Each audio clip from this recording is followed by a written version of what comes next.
Okay, we are officially good to go. Good afternoon, everyone, and welcome to our webinar titled Hindsight is 2020. The subtext of the webinar is reflecting on what really matters over the past year. So this webinar is really one of those rare opportunities to stop and think about what has come from a truly unique year for our campus communities. My name is Chris Pankowich, and I'm the Research and Knowledge Lead here at the Center for Innovation in Campus Mental Health. I'll be serving as the moderator for our conversation today, and I'm both excited and very appreciative to be joined by Carrie Chassels, who's the Vice Provost of Student Affairs at the University of Guelph, and Alison DeLuisa, who is the VP of HR and Student Services at Cambrian College. So when I personally reflect on this past year, I can vividly recall exactly where I was in March of 2020 when the initial pivot happened. I had just started taking on sort of a condensed 6-week course, so a 12-week course that was really truncated. And on the Monday of the first week, we had a really exciting and engaging first class in person. Everything was this gamified activity. And then 2 days later, got a message saying, start doing stuff online until further notice. And little did I know that it was going to be going on for the rest of the year and even coming into 2021.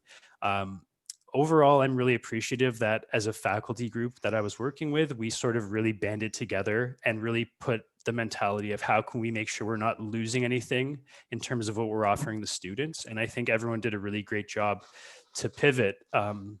With that being said, Carrie, I'd like to pass it along to you for a more proper introduction, and also maybe a little bit of an elaboration on when you coined the phrase to me when we were thinking about this webinar, what really matters. So I'd love to hear from you on that. Thanks, Chris, and hello to everybody, especially a big hello to any of my colleagues from U of G who are joining us today. I think that, 2020, apropos, when we think about hindsight 2020, so many major world events put on our radar what's really important, what really does matter, and put a really bright lens on so many aspects of our very existence that prompted us to think about what matters not only in terms of our priorities, but also what matters in terms of taking care of ourselves, our society, and the planet. And if I think about what really matters that came into focus, certainly for me and many of the colleagues that I've talked with, if I think at that highest level, what really matters is empathy, care, and concern that can drive authentic engagement, communication, and connection. What matters is a sense of belonging and being part of a community that cares for our personal safety and well-being, and a community that we trust will make decisions that are based on our safety and well-being first, without primary concern for financial impact. Doing what needs to be done matters. One of the things that I've discussed with the members of my student affairs leadership team is that we'll be faulted more for knowing what needs to be done and not doing it than we would be for doing what needs to be done and running a deficit. Financial matters can be addressed later. If we know what needs to be done, we need to do it. We also really learned in a deep and powerful way, more than ever, that Black Lives Matter. We also learned that student affairs matters. And I'm going to be talking a lot more about that throughout the webinar. And then finally, leadership matters. Leadership sets the tone and empowers people to do what they know needs to be done. So these are some of the things that made me think about 2020 helping us see what really matters, Chris. Thank you very much. And I knew by passing on that request to you for an explanation, you were going to do it much more eloquently than I could. So thank you for that. Allison, it'll be great to get a bit of an introduction from you and to turn something to you that you said to me prior to the webinar on the same wavelength. COVID has not created character, it has shown character. So hi, everyone, and thanks for joining today. It's a real privilege, actually, to be talking with everyone here, and to Carrie and Chris, and also hi to my Cambrian team. My role at Cambrian is VP of HR and Student Services. So I wear a people hat, so the student services hat for our students, but also for our employees, which, during this COVID time, it's been so important to take care of our staff and our faculty also, so that they can take care of our students and be empathetic. So really kind of want to mirror some of the things that Carrie said about just the learnings during COVID of reflecting on what matters. And I loved how she said empathy, really, and how can we just be more human in this time? As we all go through our lives, we're focused on our work, our students, but just really being human and reaching out collectively, because everybody has their COVID experience and everyone has been impacted in some way, whether it's our students, our faculty, or our staff. So that has really been more important than ever. And even as Carrie said, we had to do the right things, and in so many decisions, just saying, well, we have to do the right thing and we'll figure out the finances later. So that really has mattered in this time of COVID. And it's really, to go to my quote that I did say to Chris, COVID has not created character, it shows character. And I talk quite a bit with my teams about that. And even if you look the character of a person, the character of an organization and a society, it's exaggerated things. So it's exaggerated the good, I think, in human beings to look after one another, but it also has highlighted those cracks, that we have in society. So Carrie talked about Black Lives Matter. We look at 16 to 20% of our student population at Cambrian are Indigenous, and looking at some of their unique worries during COVID and the difficulty in connecting, actually, and the bandwidth on their reserves to even, connect with outside communities, and for us to get their wisdom too has been certainly limited during COVID. And also finances, as Carrie said, we just did the right thing, but it also is important to look at, if you were in a good financial situation as an institution to start off with, it really helped during COVID, because you could just make decisions that mattered, that showed empathy, that really looked out for the safety, the psychological safety of our students and our staff and faculty, but also the physical safety. So more than ever, if you look at the hierarchy of needs, that physical safety, if we are not diligent in our procedures on our own campuses and in our residences, that it's difficult for our students and our staff and faculty to even focus on what they need to do in terms of providing student services and academic delivery. So many learnings. No, thank you very much. And I think both of you really prefaced some of the more nuanced topics we're going to explore throughout the next hour. Before we move on, I do want to highlight a few housekeeping notes for this webinar. So we're going to try to set about 10 minutes at the end of the webinar for any specific questions from anyone who's viewing this. I would like to draw attention to the bottom of your screens within the Zoom app. You'll notice that there is a Q&A and a separate chat feature. So please use the Q&A feature anytime throughout the webinar to submit questions for the panelists. We are going to try to get to as many of them as possible within the time that we have. And for all other comments, please use the chat feature. So we do encourage all attendees to use this function to connect with each other, as well as sharing your thoughts and perspectives on what we're talking about. A brief follow-up survey will be sent to all attendees via email after the session, and it will be greatly appreciated if you can find a moment to complete that. With that being said, let's dive right into the first main topic of discussion, which is student engagement and community building. So student engagement is a term that we use a lot among post-secondary communities, administrators, staff, faculty members. We naturally want to provide experiences both academically and socially that capture the attention of our students.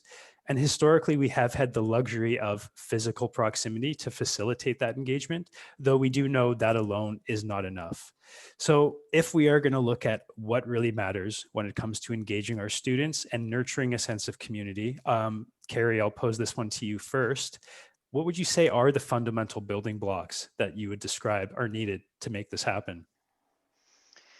Thanks, Chris. First and foremost, I think it's all about relationships and relationships that foster trust in leadership, trust in faculty and staff, and trust in our students. I think that in this time of COVID, where we've had so many challenges to come together to manage and look not only for ways that we can minimize the risks and harms in so many different ways, but also ways that we can look for opportunities to energize folks and create that sense of community even stronger than we were before.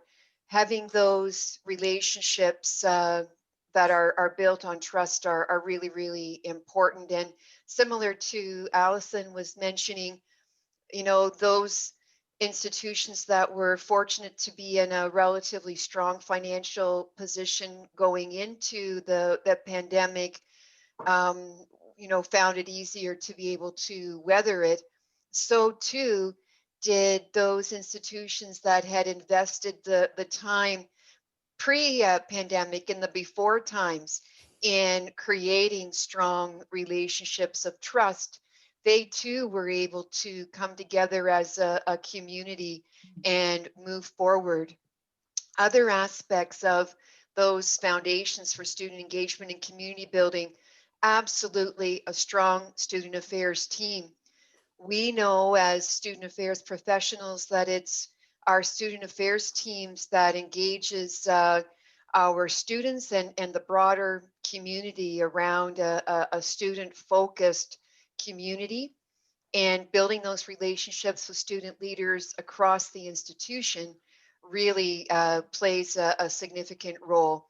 And finally, one of the things that became very clear in the pandemic is a foundation for student engagement and community building is a really outstanding communications network across the entire institution, where a team of communicators are coming together to boost the resources that they have to build awareness, boost participation in activities, and help educate our community in the ways that they need to be, especially in developing the skills to guard against the transmission of the virus. Thank you very much. Allison, I will pass it along to you to elaborate or add your own perspective on the same question, but maybe also ask you to add on to that by exploring maybe if there were things we were taking for granted before in this quest, or things that maybe we were not leveraging as effectively as we could have been. Mm-hmm. In terms of the building blocks, to add what Carrie was saying, I think of it in terms of 4 C's. So culture. So culture of our campus, that was in place, and we did, as Carrie said, build the trust and those relationships on campus. Really matters. It mattered before, but it really was highlighted, or has been highlighted, during COVID. I can say also, as you talked about communication, I mean, our communication teams worked day and night, and it does go back to leadership. We had to continue to communicate, over communicate. There was some feedback even through one of our surveys to say enough communication. We've heard enough. We're getting it on many venues and we can't keep up. And we'd actually rather have it that way than the other way. Collaboration, I think collaboration on campus with our student services team, but along with academics. So looking at, listening to our faculty as to what some of the issues were from our students, and ensuring that those services were in place and having that collaboration on campus. And then campus safety and security, again, was, more critical than ever, but in certainly a different way than we'd ever experienced. Chris, you asked the question, was there anything that we were taking for granted before? And, certainly a number of things. So I'd say that in colleges, our programs are vocationally, we have strong vocational outcomes. So we have placements for many of our programs, and those were coming to a halt. So even as of this morning, placements for our nursing students, we had 200 of them just pulled. And it's a bit of, we need clarification from the government about ability to work at 2 sites, but actually our students can be on placement because the second site, they're employed by our college. They're not employed by, a hospital and a long-term care facility. So that's something that has been really difficult for us to continue with, but something that we took not for granted, but it's just been so much more difficult to get placements. I think student accommodations, we've never taken that for granted, but we became much more flexible. So our students couldn't get IEPs, and because they weren't available, we hadn't pivoted to an online platform. So really taking the information that our students were giving to us and providing those accommodations, and really seeing more accommodations built into universal design in the classroom. That was actually kind of an area I think we've progressed on and still need a lot of work. And I think connection with our Indigenous communities. So we could call band offices, we would work with the band offices, but many of them were closed. And that was difficult. Well, thank you very much for sharing that. I know oftentimes when we talk about these issues and at a high level, it's great and our audience loves to hear it, but oftentimes they're also craving tangible steps that are being taken. I know both of you shared with me a couple of initiatives that you were very excited to talk about. So Carrie, I'd like to pass it back to you. I know you have a specific Griffin's Nest initiative that is somewhat related to this whole idea of community building. And feel free to also add on anything to Allison's previous comments prior to talking about that. Thanks, Chris. One of the things that I do want to discuss just a little bit before I go on to sharing some of the innovations that were created at Guelph in response to the pandemic is it really strikes me when I was asked to think about what we were taking for granted before. Really, I do believe that student affairs professionals, as drivers of student engagement, safety, health, well-being, and the sense of being connected to a vibrant and caring community that they drive, I really do believe that our student affairs professionals have been taken for granted for far too long. And I think that it's important for those of us who are leaders of student affairs portfolios to use the newfound awareness, I want to say, for some members of our university community who have had a bit of a revelation around the impact of student affairs. And I'm sure that the student affairs team at Guelph wasn't the first one to be looked at immediately in March when the pandemic hit to support students moving out of residence, to support students by quickly pivoting all of our mental health and student well-being services online so that students didn't miss any opportunities for appointments that they had booked. And then the emphasis on student affairs professionals in helping to create a sense of assurance for students that their student experience would not be compromised by the pandemic, and that all summer we were engaged in activities to prevent the summer melt so that our students would feel optimistic about starting their studies with us and continuing their studies with us in September. And the other thing that I think too is seen as a resource that is newly appreciated, and as leaders of student affairs teams, we want to make sure that that recognition continues throughout the remaining, forever, is those connections that student affairs professionals have across the campuses, across the institutions. I often refer to one of the roles of leadership is to harness the horses and herd the cats. And our student affairs professionals have that network that when we actually activated them, they're like the A team, the Avengers, coming out, grabbing, harnessing all of those horses that they know across our campuses and pulling them all together to optimize their strengths. And to that end, then I'll transition into a couple of initiatives that I'm really privileged to be able to speak to, but I can take absolutely no credit for the creative, innovative thinking that went behind them.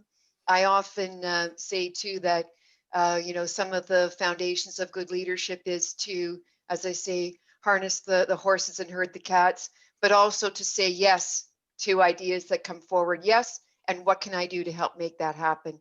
So one of those fabulous ideas came from our Director of Student Housing Services and her team, Irene Thompson.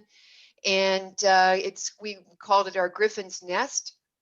And it was inspired to provide a sense of community for the more than 4,000 students that were desperately wanting to be able to have the historic first year on-campus residence experience at U of G that our Griffins are so known for, to create an opportunity for them to still build that sense of community, even though they weren't going to be able to live with us on campus.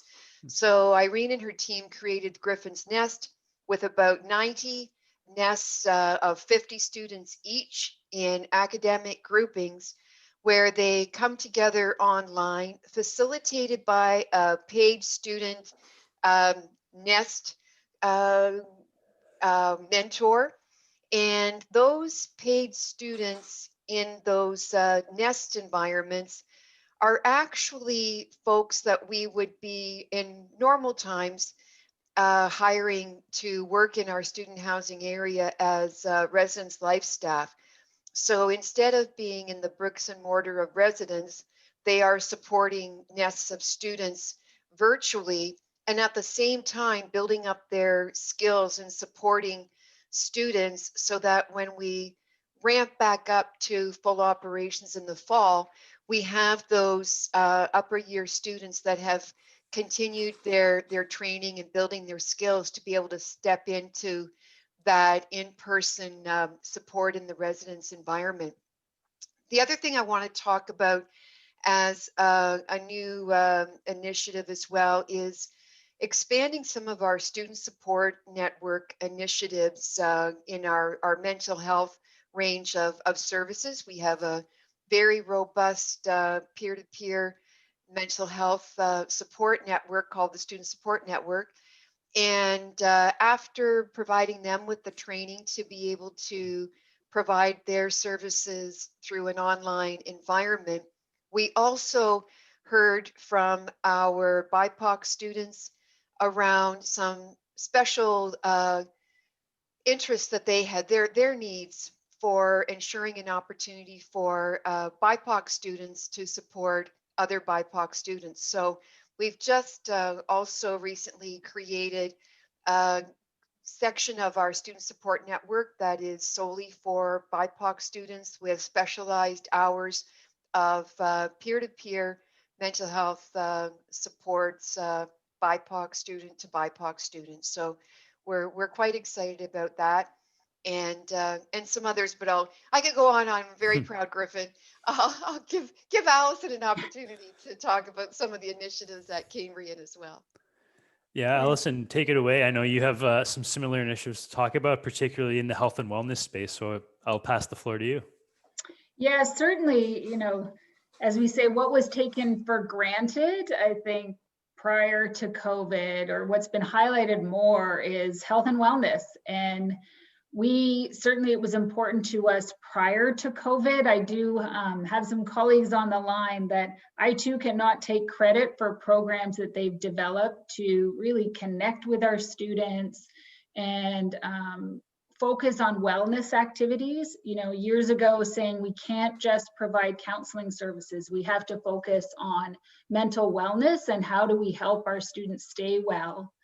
And then when, you know, in times when they need further supports, we clearly have to offer that too, but it's a combination. So something that we're really proud of and has really taken off is a program, and it's called Wellness Ninjas. So we have hundreds of students that sign up to be Wellness Ninjas. They go through a program called Cambrian Cares.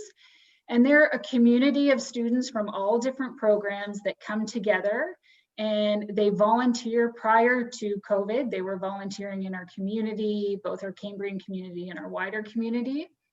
But during COVID, they've supported one another. And it really, like Carrie was saying in terms of the Griffin's Nest, it's that peer-to-peer support that is so critical.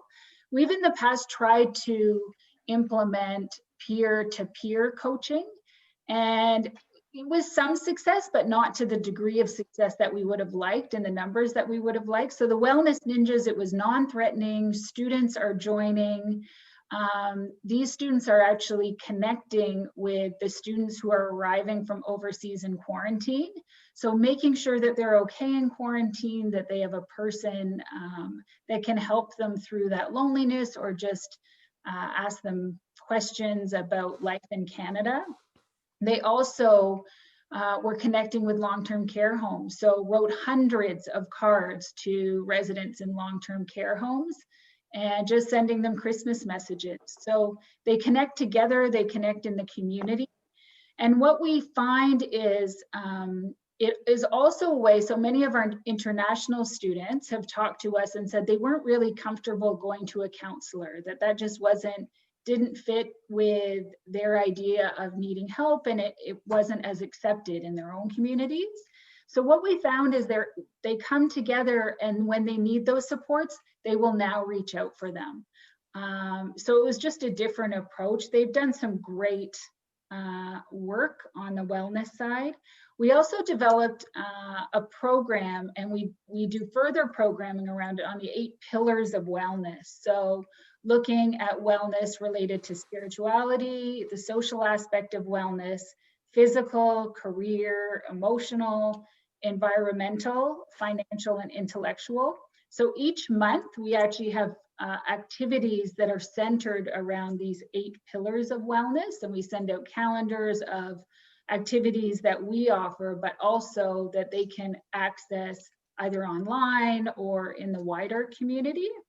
And we're really proud that in our library, our provincial library network for colleges, we had made a comment, I think I made the comment in the spring of last year, that we need a wellness portal on our overall library portal for students. And they've taken the Cambrian content and they're almost ready to launch it for all of our students and all of our staff. It's actually open access, so anyone can resource it with great YouTube videos and activities around our 8 pillars of wellness. So I love what Carrie said, that our jobs are often to say yes, and how can we help? And I find around wellness, at times it's hard to keep up because there's so many people that care about it. There's so many great ideas. And I have to check in and say, okay, have I, where are we now? What help do you need? Because there's so much going on for our college community, and real hats off, and across divisions, people from faculty are involved, student services are involved, and our students are involved. So looking at that all campus approach.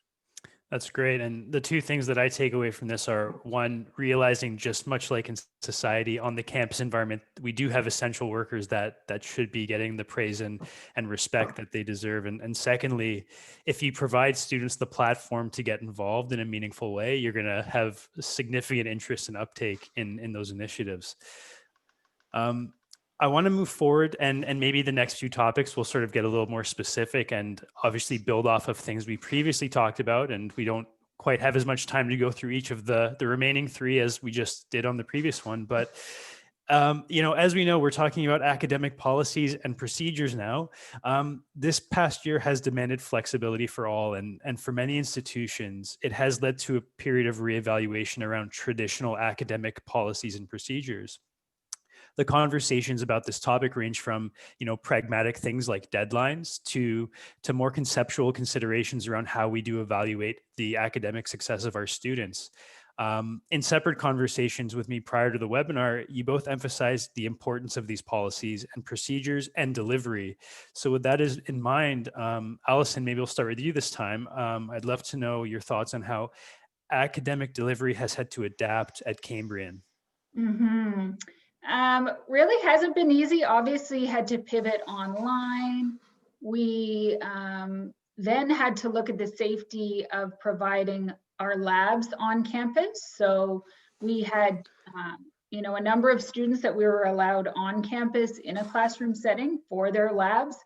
And that's changed. So across Ontario now, we can only have 10 in any setting. So we've really had to pivot. It has not been easy. We're certainly using the many hours available in the day to provide those labs for our students. We said if there was a curfew, it would have affected thousands of students across the Ontario college sector because we have so many students in labs from 8 till 11. Trying to, continue on with that portion of their learnings. Mm-hmm. So like many colleges and universities too, we went to a form of pass-fail when the pandemic did hit. So we call it aggretat. So if a student wasn't pleased with his or her mark, they could petition and it would be reviewed. And so, that also comes with some consequences. So we said you need to be aware if you do take this aggregate score, it could help as you're looking at transfers or if you're going to grad school afterwards. So do this, but do it with caution. We did have, if students failed, they could take a withdrawal rather than a fail. And I would say there's the policies that have changed, but also our implementation of the policies. So to go back to what Carrie and I talked about initially, the empathy. So certainly we've been much softer on our policies and procedures and really kind of looking at the human side and people's situations and trying to study online in a house with 6 people or, Today, I got an email that a student who's trying to learn online, whose parents both just lost their jobs, there's nowhere to work in the house. So we do look at individual circumstances, probably more than we ever have. Yeah, and embracing that sort of helps us all embrace the shades of gray that exist with everyone's studying experience. It's not so black and white. Carrie, love to get your thoughts on this, and then also maybe elaborating by giving your perspective on maybe which policies you could see as becoming maybe more permanent shifts versus ones that should maybe exist for only exceptional circumstances. Yeah, thanks. I think similar to what Allison described at Cambrian, in the immediate spring, Guelph allowed our students to take a pass-fail grade or take the grade that was earned in the course, and they were given lots of opportunity to make that decision. But one of the things, and it goes to Allison's point about institutional culture, U of G was looking and moving through governance processes, through conversations of Senate, policy revisions that proved to be exceedingly helpful in the pandemic environment and just happened to be approved just in time to come into play for fall 2020. And I think that many of our fellow peer institutions already have these policies in place, but I will still draw specific attention to some that I feel were very, very helpful. They were initiated with student well-being in mind, and approved just in time for the pandemic. So the first was extending our drop date without academic penalty.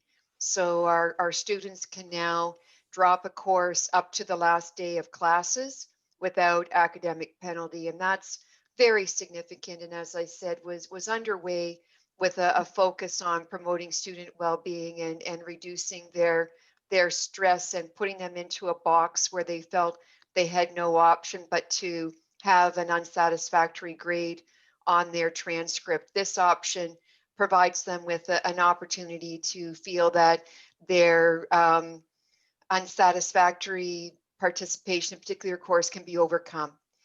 And the other policy that went through was the opportunity for students to identify up to 4 elective courses that they would take a pass-fail, a 4 credit, and no grade on their transcript. So similarly, takes off some pressure related to their GPA by being able to identify those up to 4 elective courses just for a 4 credit rather than an actual grade that would affect their GPA.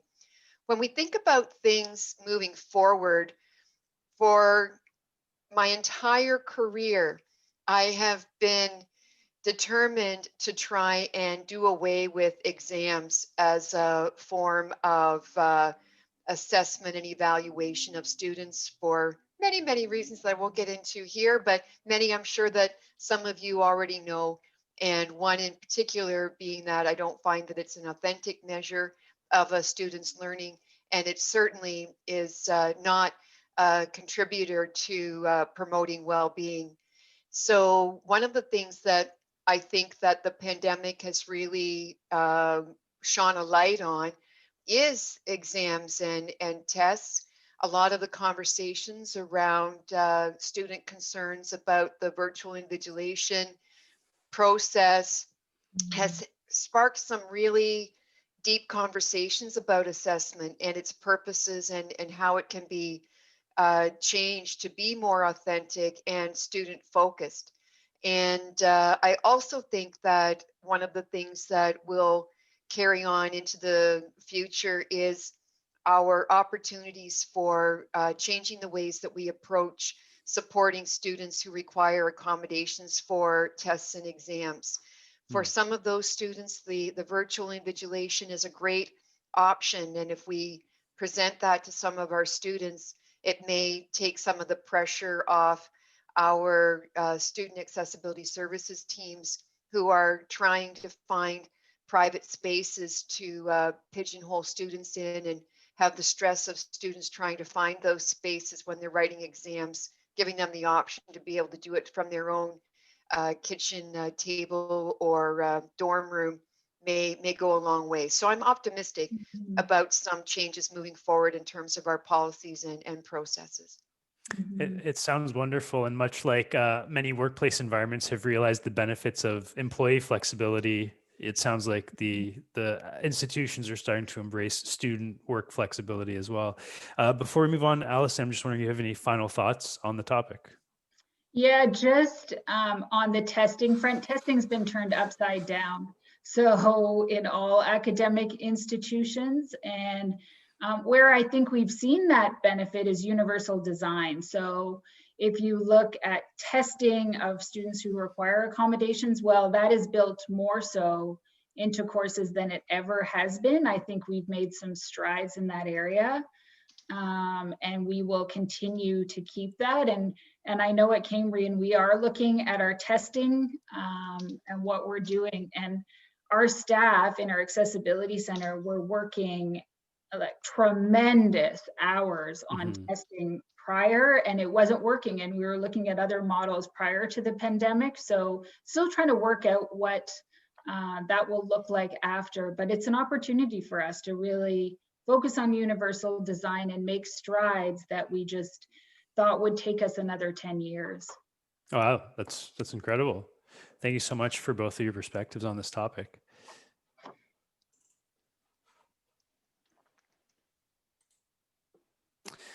Moving on. And prior to diving into this particular topic, I just want to remind anyone who is attending or listening to this webinar, feel free to add any questions you might have in the Q&A function or throw something in the chat, and we'll try to get to it within the last 10 minutes of the webinar.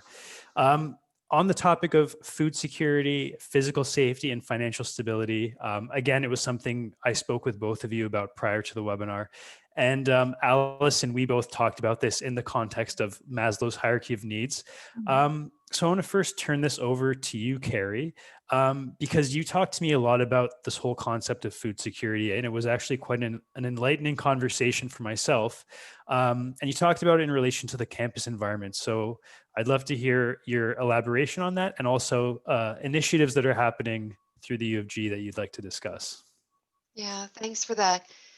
Literally, the very first initiative on my mind after providing for the safe exit of our students from student housing turned immediately to food security of our students who suddenly lost their employment.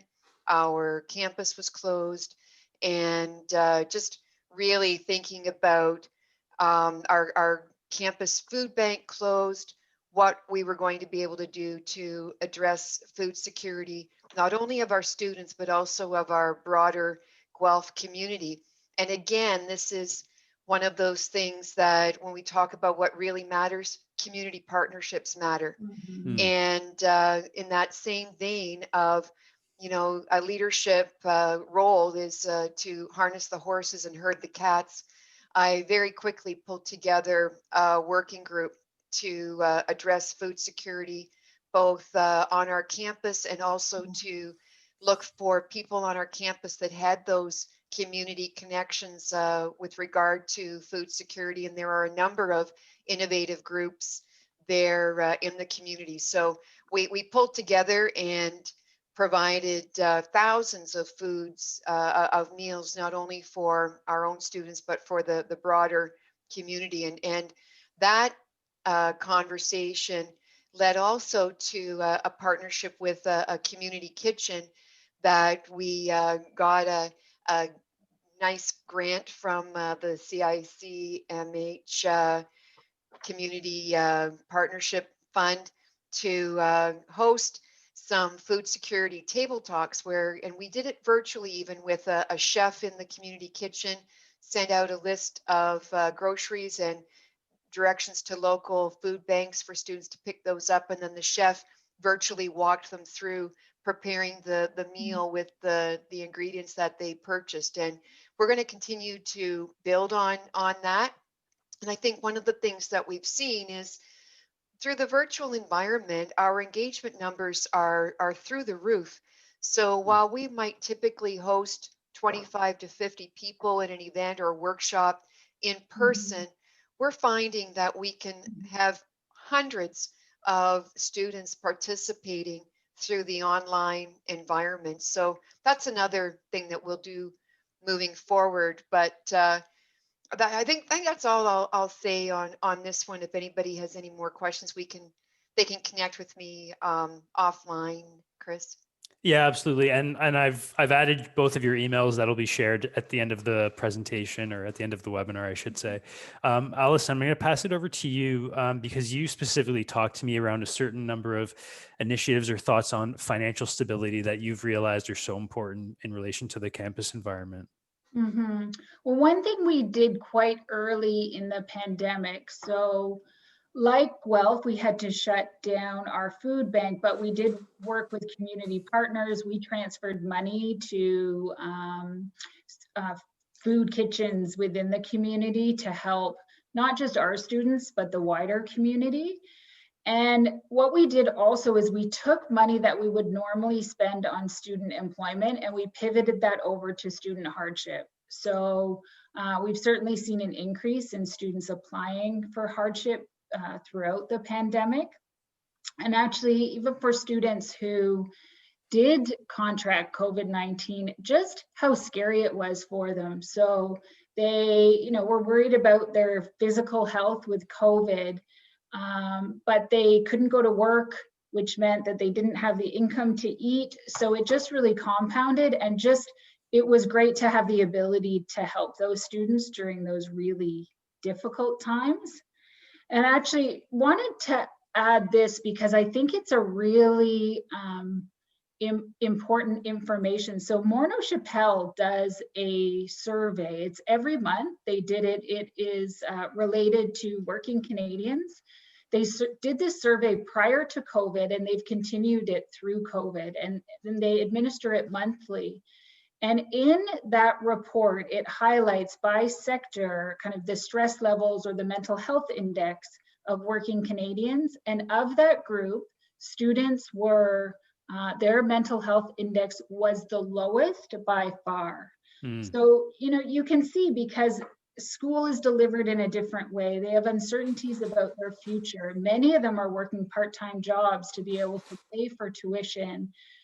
They have so many stresses, and I think working in this environment, it's so important for all of us to keep that in mind. But it's a number, and behind, you know, those numbers are our students, and thinking of the stress that they are enduring. And just being in post-sec, having the ability to think of post-sec as a social service. Our students have more ability to access counseling, wellness, food banks. There's just connectivity to people that will help them. And that has become clear, I think, during COVID, just the amount of supports we can provide to our students. We've always known it, but it's certainly been more pronounced throughout COVID. Absolutely. And more of our student population is becoming older. It's not the typical sort of, you know, age category that we often think about. And a lot of those people have their own children that they're taking care of through this time, which has been, I think, really highlighted to me, something I sort of didn't think about when I was doing some teaching. And then it became very prominent when students would come to me and tell me about those circumstances. The last point on this topic, and Allison, you brought this up as well, was physical safety on campus. And you specifically said to me, not just like by an objective measure, but having ensuring that our students feel safe on campus. And I was just wondering if there are any final thoughts from either of you on that topic. Well, it is really, you know, you can often make the assumption, well, students aren't as worried as COVID and they're not taking it seriously. I can tell you, I mean, the amount of emails we've received in student services and our deans and our faculty, students worried about their physical, you know, contracting COVID, and what does that mean, they have been very anxious. So I know at Cambrian, we implemented wearing masks much earlier than it was mandated. We have been very conservative, and I think some of our conservative decisions have really gone that extra mile to make sure our staff and our students feel safe, and that we're making right decisions as to who can be on campus, the limits on campus, how are you set up at home, how can we help you at home. So that matters. What I will say on that, though, is that stress level, and even of our staff, because my other hat is HR, is the work-life balance has been really tough. So you look at our students who have children and they're studying, and then you look at our staff who have children. They, you know, to create the boundary between work and home has been really tough, and the work has increased during COVID, right? So we're really looking at that and how we can help our employees who will help our students. Thank you very much.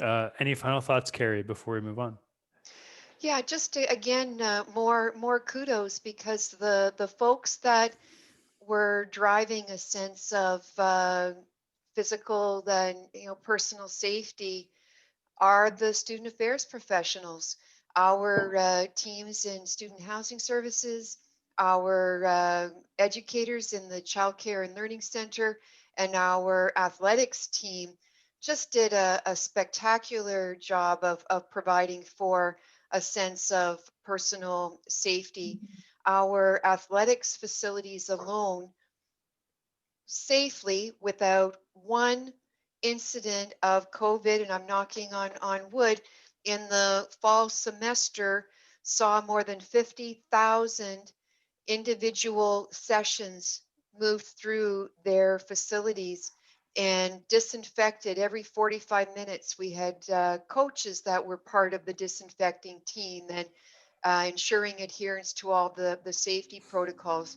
I also want to give a shout out to our off-campus living coordinator who did calls with our local Guelph police community sergeant in response to concerns about student safety in the community, where there were students getting in touch with us expressing concerns about their housemates' behavior or some of the folks that they saw in their neighborhood, or concerned community members that would make complaints to bylaw officers. Our off-campus living coordinator, in partnership with our community policing sergeant, made visits to each and every one of those student houses off campus and talked with them about the significance of adhering to the safety protocols, and also cautioned them about some of the disciplinary measures that we would bring to bear if they didn't change their behavior and start complying with the requirements. Yeah. Mhm. Thank you very much. Sorry, go And ahead, Allison. you know, if you look too at the data, and this is just a hats off to our team, that even as we talk to the ministry, we say our universities and colleges on campus are really one of the safest places to be in Ontario right now because of the precautions that we're taking. And we have pulled all the data together to look at that. And is there evidence of transmission on campus? And it's very limited. Our campuses are safe places. And it's because of all the work that we've put in place, and also the compliance, right, of our students and our staff to say, yeah, we want our campuses to be healthy places. It sounds like excellent reassurance to start the process as we transition back to maybe some more campus life down the road in 2021. So we do have a couple of minutes left to tackle this topic, and this one's all about workplace culture and leadership, which both of you alluded to at the start of this webinar. It's a big one, and it's hard to sometimes capture a clear picture on. So if we do look at, employee surveys across work sectors at the moment, we are seeing, as Allison, you mentioned, increasing rates of, symptoms of burnout, mental distress, and many are missing some of the elements of their weekly routines that they really do enjoy. And on an individual basis, it is hard to clarify who is enjoying this new adapted lifestyle and who isn't. So as administrators, as administrative leaders in this space, I'm curious, what is your perception of how things have been going on with the teams that are reporting to you? And Carrie, maybe you can take the lead on this one. Thanks. I think, your point, Chris, that some of our employees are really seeing some benefits from working from home, and others are really missing the in-person contact. And so as a leader, I'm committed to ensuring flexibility moving forward. All of the meetings that I'm going to be hosting, for example, I'll be hosting folks around a boardroom table with their laptop connected. We use Teams at U of G, connected to a Teams meeting. And we'll have folks that are working from home that are part of that same meeting, really providing that flex, blended engagement opportunity for our employees, and looking for opportunities to create some super awesome, flexible hoteling office spaces, kind of building on the WeWorks models with fireplaces and juice bars, and like finding ways to reinvest our capital monies in ways that lift up our employees and create the experience when they are working on campus to be a really fulfilling experience, and then for those who want to be able to work from home to be able to do that. One of the things that I think about in terms of a real priority coming out of the pandemic is we are all staring down major operating deficits, and I can't imagine that any of our institutions aren't having lots of meetings right now to figure out how we're going to crawl our way out of the financial impacts of the pandemic. And one of the things that's going to be very important to me, and I know it's shared with by our university leadership team, is making sure that addressing the financial challenges doesn't come on the backs of added workload for our already really hardworking student affairs professionals in particular. And that's going to be a major focus for me. And yeah, I'll just leave that there and give Allison an opportunity as I see the clock tick down. Yeah, Allison, I was going to say, and thank you very much for that, Carrie. It was a very impactful comment that you made. And Allison, I'll leave the sort of final thoughts and your perspective on this this topic for you. Yeah, well, I can't say enough actually about the student services team and the HR team at Cambrian. And we just did an employee engagement survey. And despite COVID and working round the clock, our employee engagement was at 90% in student services. Wow. Overall for the college, it was 84, which is really, we're so pleased with that. But still, we take learnings and what do we want to focus on as we move forward, still looking at innovation. How do we take what we've learned during the pandemic and continue to leverage more that is good? How do we focus on professional development and mental health? So those are 3 areas we're looking at moving forward.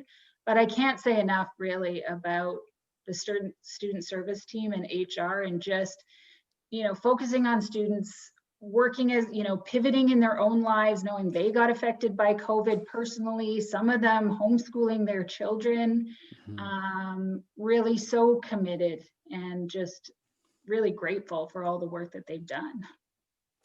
Thank you very much for that. I wanted to leave this last slide up. Both of you said specifically to provide your email addresses to anyone who's watching the webinar, listening to the webinar, that has further questions or wants to connect over some of the initiatives you're doing on your campuses. So for anyone who is watching, this is how you can reach both Carrie and Allison. I'm just going to do a quick check to see if there's any questions in the chat. So I don't see any at the moment, but we are actually running basically right to the end of time anyways. So I just want to once again thank both of you. To me, preparing this webinar and having conversations with you was both really informative, but also I found it very inspiring that despite all the learnings and even successes that have happened as you've transitioned over the year, it dawns on me that you are always both looking towards what can we learn and how can we keep growing and adapting, even with something that has gone well, not just things that aren't going well. So I think it's just a really great, way to make sure that you're always focused on what's next and what can be done even better than we're doing it right now. So thank you both for taking the time to be with me here today. And I look forward to connecting again in the future and collaborating on some of these discussions. Thanks for the opportunity, Chris. And I want to thank the folks that have joined us. I know you're really, really busy. It's a Friday, and really do appreciate your time, and do feel free to connect. Yeah, thanks to everyone. Yeah, your time is precious. So clearly you care about students and post-secondary. So hats off to you and stay well. And I want to thank Carrie and Chris. And I can say I have a living lab at home because my son goes to Guelph. And so just hearing, what Guelph is doing, and he's a proud Griffin, and really, can't say enough about Guelph. And so thank you for that. Thanks to everyone. All right. Thank you, Allison. I hope everyone has a great afternoon. And once again, I hope to see you all soon, hopefully next month for a webinar. And that's pretty much all I have to say.